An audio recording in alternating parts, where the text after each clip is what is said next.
ایک روٹی کھا کے زندگی بھر وفا کر جاتا ہے. ابھی اللہ رسول تو آگے ہیں.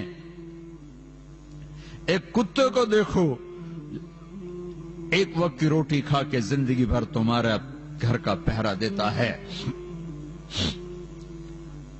ہمارے گھر میں ایک چھوٹا سا کتی کا بچہ آ گیا. نہ میں ہوتا ہوں نہ میرا بھائی ہوتا ہے. میں سفر میں, وہ ڈاکٹر ہے لاہور میں, ہماری والدہ زندہ تھی, وہ اس کو نوکروں کہہ کے روٹی ڈلوا دیتی. وہ وہیں بڑا ہو گیا. میری ماں مر گئی, گھر خالی ہو گیا. وہ اسی گھر میں بھوکا پیاسا مر گیا. اس نے گھر نہیں چھوڑا. اسے تو نہیں پتا کہ گھر کی مالکن مر گئی ہے. اب کوئی روٹی ڈالنے والا کوئی نہیں. وہ تو نوکروں کو حکم دیتی تھی, وہ ڈال دیتے تھے. اسے کیا خبر کہ وہ چلی گئی ہے. اس نے کہا میں نے اس گھر کی روٹی کھائی, وہیں مری. وہ کتیا تھی سفید رنگ کی. مسلمان احسان کا بدلہ دیتا ہے, احسان فراموش نہیں ہوتا ہے. اس ملک نے تمہیں پاسپورٹ دیا, رہائش دی, کاروبار دیا, جابز دیے. چند ٹکے کے لیے تم جھوٹ بول کے پیسہ بچاؤ, کبھی ٹیکس بچاؤ, کبھی شراب بیچو. کیوں کیوں کیوں؟ کیا جنت کو آگ لگ گئی ہے؟ کیا جہنم بجھ گئی ہے؟ کیا رب نے قرآن بدل دیا ہے؟ یا کربلاؤں میں سر کٹانے والے بیوقوف تھے اور تم سارے بڑے عقل مند دانا ہو؟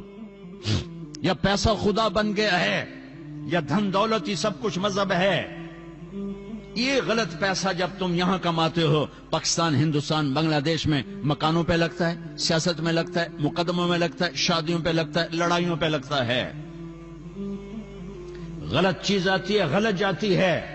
حلال کماؤ, حلال کماؤ, حلال کماؤ. جھوٹ نہ بولو, ٹیکس چوری نہ کرو. پیپر ہیں مبارک رہو, پیپر نہیں ہے دھوکہ نہ دو, واپس چلے جاؤ. رزق اللہ کی زمین وسیع ہے.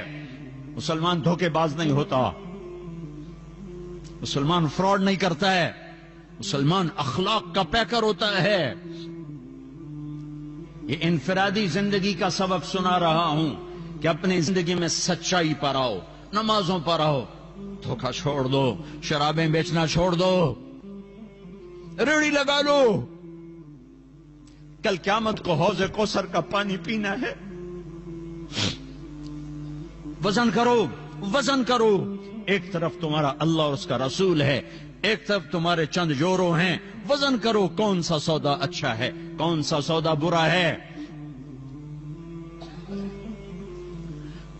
پیچھے پیسہ نہ بھیجو یہاں پہ. یہ دیکھو یہ عربوں نے کتنی بڑی مسجد بنائی ہے تمہاری, اور کتنا بڑا خوبصورت سکول میں بھی دیکھ کر آیا ہوں جب بچوں کو عربی سکھائی جا رہی. تم اتنا بڑا مجمع ہو, یہ مسجدیں یہاں اپنی بناؤ, سکول یہ بچوں کو عربی سکھا رہے, تم اردو سکھاؤ, انہیں اپنی زبانیں سکھاؤ, انہیں اپنی تہذیب سکھاؤ. اپنی نسلوں پہ ظلم نہ کرو, یہ واپس نہیں جائیں گے, یہ یہیں رہیں گے. یہاں مال خرچ کرو, یہاں کمایا ہے یہاں خرچ کرو. سکول بناؤ, مسجدیں بناؤ, مدرسے بناؤ. اپنی لینگویج کی حفاظت کرو, اپنی تہذیب. زبان یاد رہے تو تہذیب بھی یاد رہتی ہے, زبان بھول جاؤ گے تہذیب بھی بھول جاؤ گے. اور اجتماعی امت بنو, امت بنو, امت بنو, امت بنو. فرقے نہ بنو, امت بنو. فرقے نہ بنو, امت بنو. فرقے نہ بنو, امت بنو. اگر اس آگ کو تم نے نہ بجھایا تو پہلے جا کے پاکستان کا چکر لگا کے آؤ, جہاں مذہب کے نام پر وہ ظلم و ستم ہو رہا ہے کہ ظلم کا لفظ بھی چھوٹا پڑ گیا ہے. ایک کلمہ گو دوسرے کو کافر کہے جا رہا ہے, وہ اس کو کافر کہے جا رہا ہے. تو جنت جاؤنا کہیں, جنت تو خالی ہے. پھر امت بن کے رہو. میرے نبی نے امت بنائی, اپنے خون دے کر, اپنی اولاد کو ذبح کروا کے, 1.25 لاکھ صحابہ کی قربانیاں دلوا کر ایک امت بنائی ہے. میں تمہیں اللہ رسول کا واسطہ دیتا ہوں, فرقوں میں مت بٹو, فرقوں میں مت بٹو, فرقوں میں مت بٹو. یہاں اچھی مثال قائم کرو, مسلمان بن کے رہو.